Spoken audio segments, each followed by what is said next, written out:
Welcome back, my gardening friends. Well, I have a little motto. You need to get all the jobs done in the morning. There's no good leaving it till late afternoon. I think the mornings are so beautiful.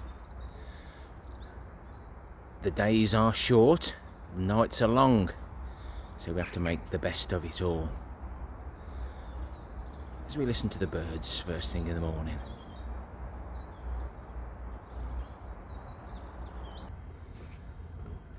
Do I always find time to have a brew before I start? Definitely not. I normally get up here and crack on. You might say, why hasn't he got that rocket stove going? You'll have to wait till Christmas morning and Christmas afternoon for the Christmas Day vegetable harvest at 8 o'clock on Christmas morning, and at 3 p.m.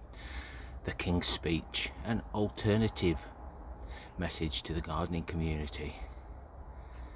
We don't allow fires until after 12 p.m. It's now 8 o'clock on Saturday I ain't got a clue. After checking, it's the 16th of December 2023. So I've got about an hour and a half, so let's see how we can manage our time on our allotments just while that coffee's cooling. So yesterday morning I came straight up here and we emptied the oh gosh, look at that, emptied the manure runoff. I've got to do that again today. Let's do it now. Nothing like the present sometimes. I'll tend to say that and it never gets done. That'll do now. We'll get the far bin uncovered and get it poured in. So that's that little job done. I've now got 300 litres. You've seen me in a previous video try some on my green manure to see if it's got any pesticides in. Why not check that video out? And before you go, don't forget to give me a thumbs up or a thumbs down for the interaction, and why not consider subscribing. And you can see the worms have right at the top. It's very warm. I wouldn't say it's steaming, not like me, but this is dropping down nicely. More so at the front. You can see where it's just collapsed in on itself. I'm going to leave that open for a short while so the worms can cool off. Digressing, some fines. Somebody put this out on the recycle pile. No doubt that is a very old implement. And I also picked up some more piping. So very useful when you use it for the siphoning system. All these barrels are joined, so whatever goes into that barrel goes into the rest. I'm hoping to add another 3 barrels here, and maybe an IBC. Cutting the smallest of holes so that no light gets in, and those holes there are to catch any other water, but no need when the lid's been cut like that. It does help to catch any water that might end up flowing away and losing.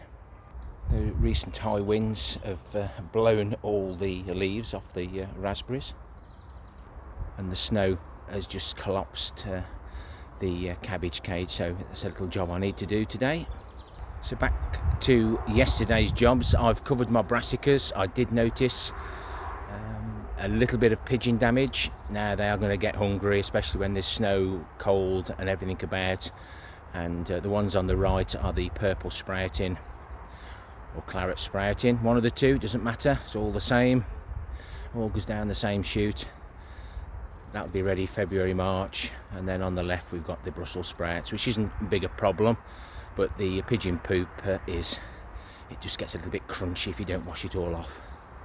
It isn't very often you see the poly tunnel door shut, but with the high winds that are forecast again and the winds, I've shut everything up so that hopefully it stays in one piece. If the air can't get in, it can't blow it away. And the last job I did yesterday was clear all the beds, remove all the canes, get them sorted, maintain the canes. I did a video on that. I've scraped the top surface mulch off these beds, and these beds now have had 200 litres of water. You know yourself, compost soon dries out when you don't water regular or not at all. I used all that water and I'm going to do the same again. So that's another job for today, and then we can get these topped up with manure and then covered with cardboard to stop the pheasants and birds coming in digging it all up. I've got the volunteer Comfrey plant in amongst the Desiree. Now, was that bird poop, or was that just a blown seed, or was it just in the compost? We'll have a little look at that later on with a little potato reveal and carrots, and we'll have a look at the cauliflowers. So first of all today, I just need to feed my my worms. I think most people appreciate how long it takes to upload some videos, and the time taken to actually do this. He says as he gets squirted by a very smelly orange. But I don't edit, I only pause and record. Everything you see is everything I do. I would rather spend the time replying to everybody's comments. Don't forget, if you can't comment, you can always drop me an email.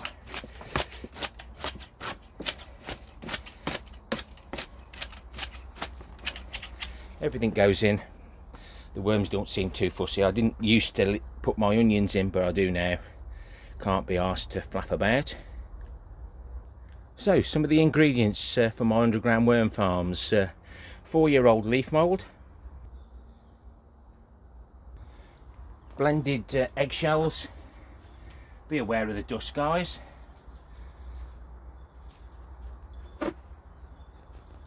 Worms need some grit to be able to break down their food, as they don't have teeth like the wife. Dried tea leaves, you know, I empty them out the bags.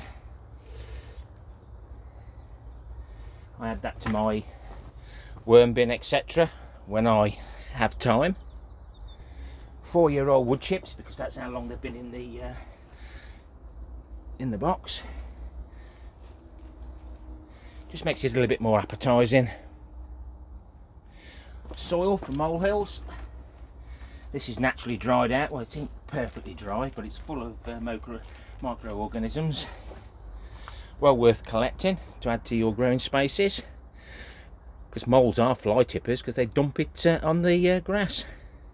And the final ingredient I've got today is dried coffee grounds. I dry them because if you don't, they do tend to go mouldy. Ideal time to collect them is in the summer, when you can lay them out and dry them and crush them up. Now, if you was a worm, you'd love that, wouldn't you, guys and girls? Well, I can hear the worms calling, so I'll pop over and we'll dump that in. As you can see, we mulch this with leaves. We popped a few leaves in the bottom, and we'll add a little bit of manure.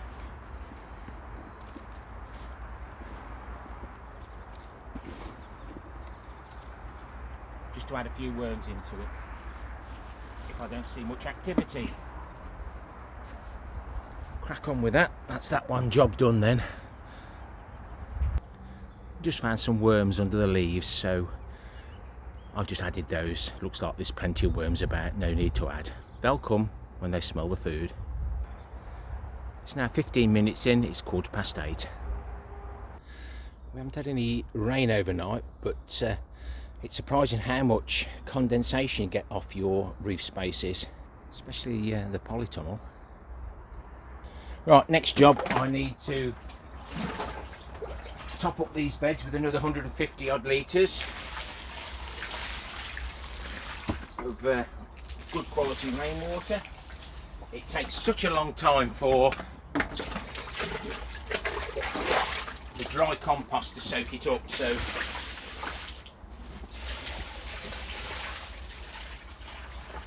getting this done now over the winter. Put in the manure, Something's dug this up.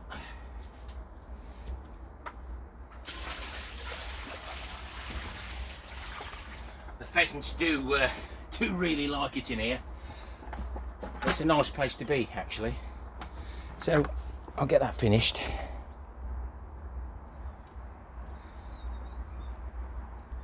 Well, that's soaking in better this time round.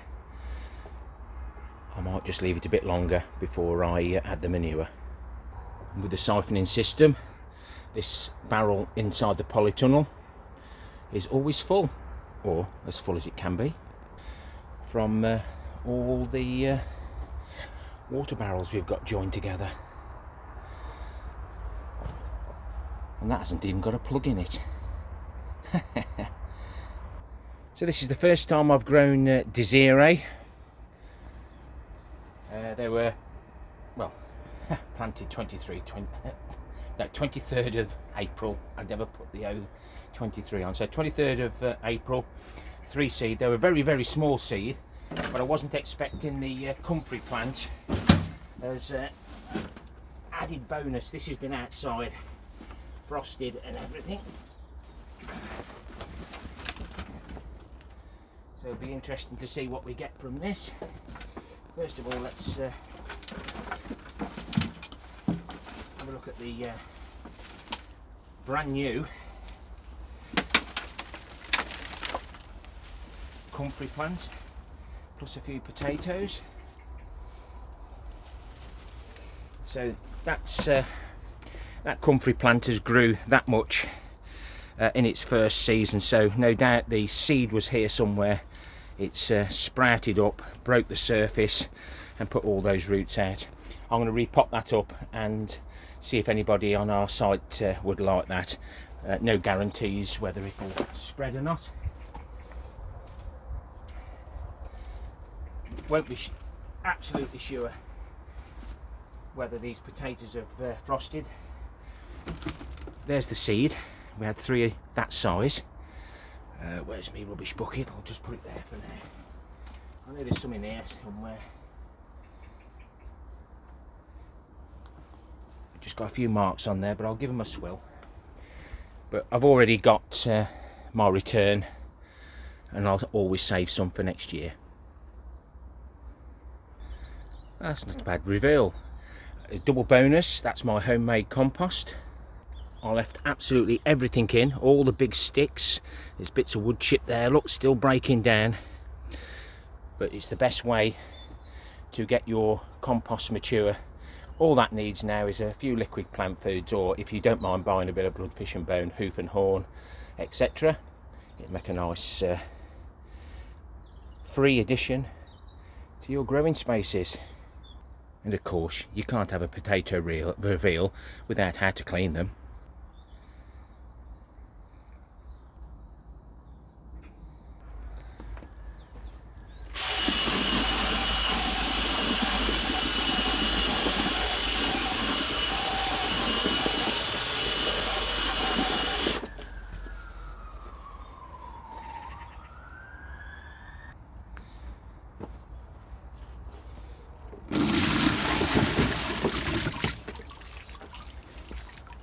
Looks like that one's just gone green, so we can cut most of that off.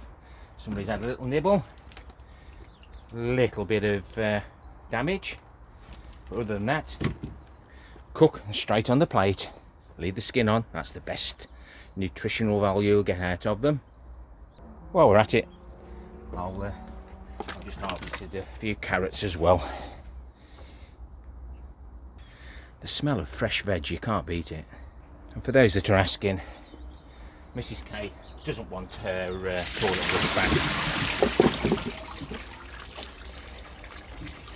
Nice carrots there, dirty hands. That one's split, probably had too much water, but that's got Skylar written all over it. And there we have a split because it's took on water. But overall, I'm pleased how I've insulated the carrots and covered them with plastic to keep the rainwater out. If I hadn't, they'd all be ruined. There was actually 2 plants there. Very strange. That's the only trouble with Comfrey that's spread via the seeds. and roots. Now doesn't that look attractive? This is an old antique scales that was on my allotment. Those two containers are both finds from cannabis grower fly tips. They unscrupulously dump compost, etc. So if you're new to my channel, just to keep you updated while I'm just throwing it about like it costs nothing, just the time collecting. It's now 20 to 9 and we're on Comfrey. Let's go and maintain my Comfrey plants that are permanently in the ground. So this is my first lot of Comfrey. You might be able to see down here it's escaped even under these boards, but I can manage it here. If it was in a growing space, then I'd be crying. I'm hoping it doesn't go underneath the Vegega bed and pops its head up in there, but if it does, then I'll have to take some action. I've just been careful of those puffball mushrooms, just tapped them and it was puffing out the spores. Some people don't tolerate it. All the debris will go into the compost bins. I'm going to top it up now with some of my found compost with the added perlite. I'm not adding manure because I want the roots to go deep down to fetch all the nutrients nothing else can reach. I do live next to the cemetery, remember, or should I say I grow next to a cemetery. As you can see, it wasn't a very good grow because the roots haven't actually got out of the pots, and there's the little thing that they grow into. They do rot down eventually, so I'll leave them in. Can't be too fussy these days. You get worse in brand new compost. So that's better. Well, I don't know whether you'll see that, but be careful. I tend to expose myself to everything, so I don't get too ill. And very often my elderly parents do tell me about the days when I was crawling around before I could walk, helping myself to some dog poop. No wonder at 61 3/4 my teeth are falling out. Have you got any stories to share? Because even if I'm not feeling 100%, I still get myself down here in the fresh air. My Comfrey plant food bin, the tap physically broke, so I've purchased a new one. Let's see if I can fit it. It's now 9 o'clock-ish, and putting your head into a Comfrey bin that hasn't been washed out isn't recommended. Mrs. K was going to wash my clothes. I think she might stick me in there as well. Another job done. Just topped it up with rainwater. Give it a bit of a clean. It's not going to be used for Comfrey because I use concentrate now, and we'll just check for any leaks and we can tighten it with the proper tools if need be. So the next big job is clear out the greenhouse. Just check the wick guttering system is all turned off. I'll get the water barrel topped up or cleaned out any residue, and that will probably do for the day.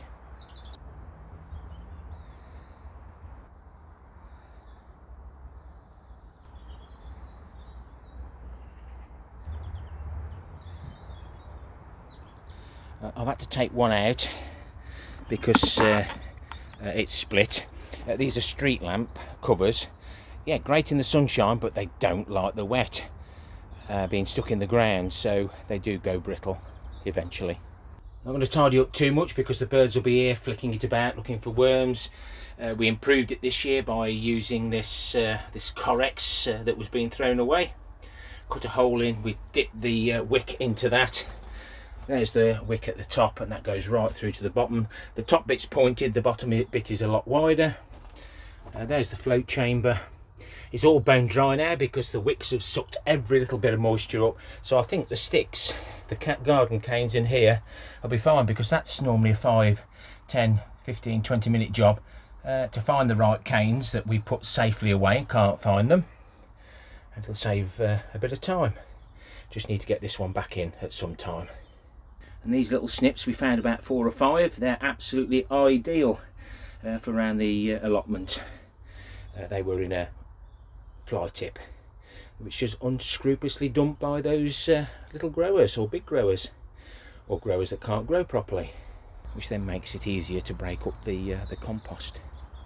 Looking forward to meeting you all on Christmas morning at 8 AM and again 3 PM on Christmas Day afternoon.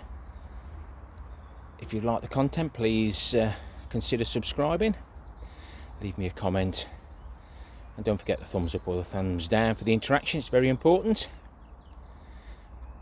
Happy gardening to you all. Till next time, my friends. Ta-ra for now.